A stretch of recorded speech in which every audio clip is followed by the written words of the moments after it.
2020 has changed all of us in many ways, but some people are different than others. My experience was probably different than any other person's experience.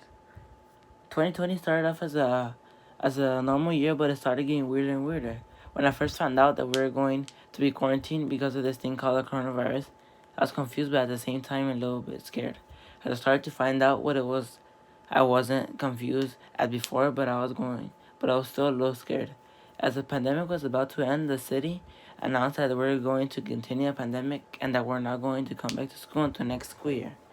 So my family stayed indoors most of the time, except when we went to the store. As pandemic continued, my uncle got coronavirus and unfortunately died a couple weeks later. We were all sad, weren't expecting this to happen. As we continued the pandemic, it got a little boring, so my family and I started playing mini games indoors.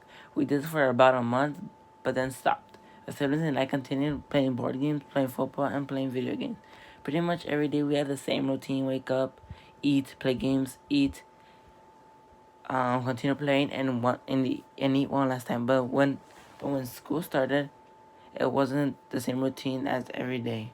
We didn't actually go to school campus, but did online school. I started seeing my friends in classes, so we said hi to each other. As school continued, we got more bad news. My other uncle had also died because of the coronavirus. My family decided they were going to have a funeral until the pandemic ended. So this is where I am right now. We are still interested in the pandemic, and we are still doing online school. The pandemic has been a rough experience, but I will continue to face these challenges as the pandemic continues.